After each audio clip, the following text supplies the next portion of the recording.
Excuse me, do you know the current issue in sociology of the Philippines? Current issue of sociology in the Philippines? The feud between Sara Duterte and BBM. Can you tell me about it? Sara Duterte is the current Vice President of the Philippines and she is the daughter of the former President Rodrigo Duterte, while BBM is the current President of the Philippines and he is a son of the late dictator Ferdinand Marcos Sr. The Uniteam Alliance between BBM and Sara Duterte was established during 2021 as a strategic partnership to combine their political strength. BBM represent the Partido Federal ng Pilipinas while Sara Duterte represent the Hugpong ng Pagbabago, and they officially teamed up to run for President and Vice President, and they made the historical win in the 2022 Philippine election. In June 2022, Sara Duterte was appointed as Secretary of Education, but she faced multiple criticism due to budget allocation and policy controversy. The tension between BBM and Duterte began in mid-2022 when two camps experienced policy disagreements.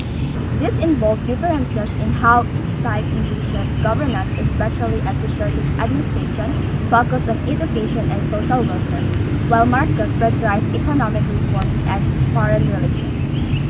In 2023, the tensions grew regarding the allocation of budgets, particularly in the Department of Education, or DepEd, which Sara Duterte led.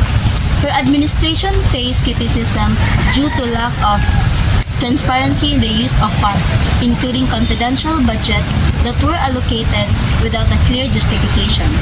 The situation attracted the attention of many political groups, leading to arguments between the Duterte supporters and some of the Marcos allies. The lack of clear communications between the two sides in these important issues made things worse.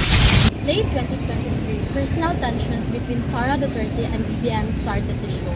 The most significant flashpoint occurred when former President Rodrigo Duterte made a public comment about BBM, calling him bangag, or a derogatory term implying incompetence or addiction.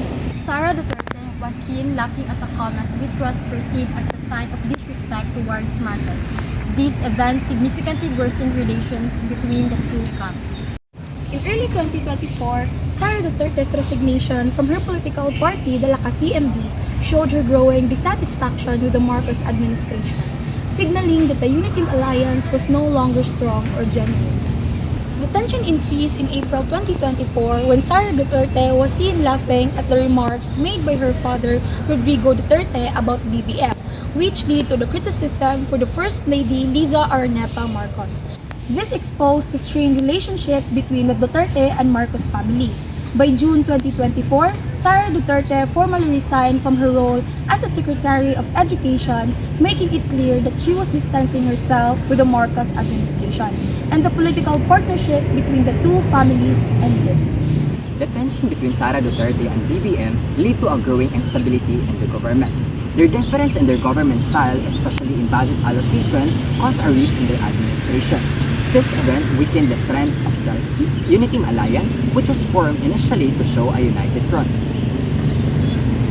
The ongoing tension between Sara Duterte and BBM has hurt public trust in the Marcos administration. The political split has distracted the government in addressing important issues like economic recovery and national growth. The divisions within the government have made it hard to focus on these problems.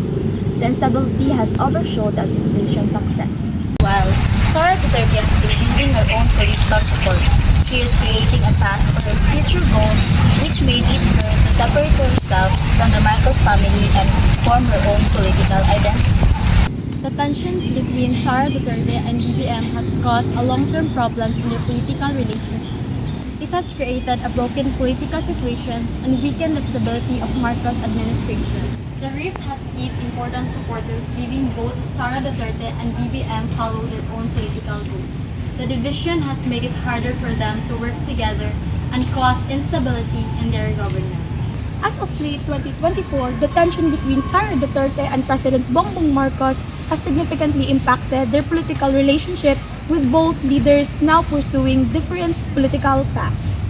After a series of resignation by Sara, including her departure in the key position in the Marcos administration, it has become clear that the Uniteam Alliance was never a true partnership. So this feud between Sara Duterte and BBM makes me realize how political alliance can easily fall apart when politicians takes their personal interests first instead of unity. So it makes me realize that in politics, partnership can quickly change depending on the politician's goals and priorities. As a citizen, it worries me to see the government so divided, especially when the focus should be on solving problems like economic recovery and poverty. With Sarah and BBM focused on their personal goals, problems that affect everyday stakeholders like rising prices and unemployment get left behind. Actions like her resignation show me that political leaders sometimes prioritize their own interests over the unity of the government. To step down from key roles, it became clear that she was unhappy with the Marcos administration, and it only adds to the confusion. It's hard to know if the government will be stable enough to handle important issues if the leaders will constantly pulling in different directions. The lack of clear communications between Duterte and Marcos makes me see how poor teamwork among leaders can harm the functioning of the government. When they fail to agree or talk through issues, it causes delays in the national processes like the allocation of the national budget. This directly affects us because it slows down progress and makes it harder for the government to deliver the services we need. I feel that the ongoing instability between Sara Duterte and President Bongbong Marcos is making it harder for me and to other Filipinos to trust the government to move the country forward. With both leaders in conflict, it is tough to have confidence in their ability to govern effectively.